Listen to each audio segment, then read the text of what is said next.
BASIN was what we ultimately decided to call the program. And BASIN is an acronym standing for Building Active Stewardship in New Orleans.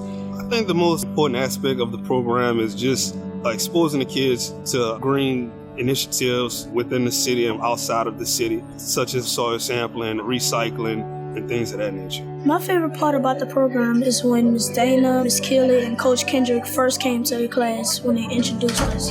They said that we were going to have a lot of fun, and we did. I do think they're good leaders. I also appreciate that they took their own time to come to our class every Friday and teach us more things. So the soil testing experiment was called Soil Stories, and they needed a circular piece of piping made of plastic. So using that piece of plastic, they were able to push it into the ground using the hammer and to fill it with water, and then to time how quickly the water was to evaporate. So that's what they were using the cell phones for. So we did that on the campus to see, if our soil's not filtering water quickly enough, what's maybe left behind?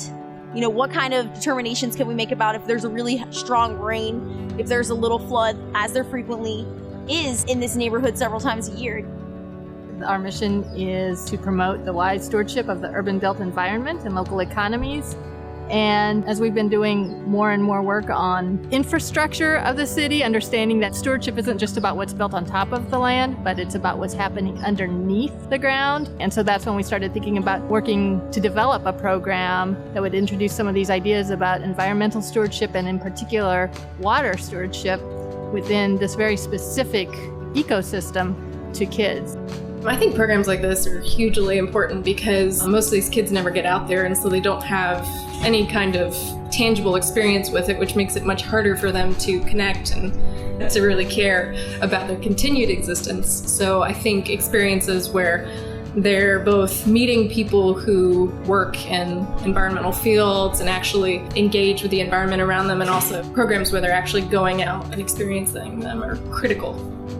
We've been taking people outdoors for about 40 years in the New Orleans wetlands mostly. My involvement is entirely through Dana, who called up about wanting to take kids canoeing. So there's lots of fears of the unknown, alligators, snakes, and it's a whole new environment. So the fact that we all came back, no one got wet, no snakes, no alligators. Hopefully tomorrow they'll be talking to their classmates who didn't come. So the value, I think, is just breaking what they think the wetlands are like. And they're Louisiana residents. They need to know what part of Louisiana looks like. One of the big things going on in Louisiana right now is trying to save our coastline because it's deteriorating. You can tell people that all day, but unless they really get out, I don't think that it resonates or hits home.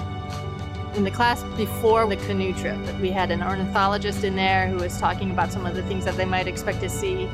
And she was talking about the osprey, which was a new vocabulary word, new species of bird to them. And she exhibited her excitement that they would have the chance to see this. And when we actually did see the osprey, the kids were so excited when they saw it and they saw where the osprey was nesting. And one of the little boys in my canoe just said, "This is the perfect day." I get choked up just thinking about it. I got Craig involved with the Urban Conservancy program because of Kendrick Perkins. And then through that involvement and his knowing my other involvements in the community, he called me to ask me, was I still interested in getting resources for Craig? And I said, yes. When I was at the showcase, one of the biggest things that I think the students took from the program was their ability to do things they never thought they were able to do. It gave them a lot of hope, and most importantly, it taught them to work together. There's a lot of research coming out right now saying experiential learning in the environment where those resources are actually applicable is really extremely valuable. We need land and water stewards in the coming generations.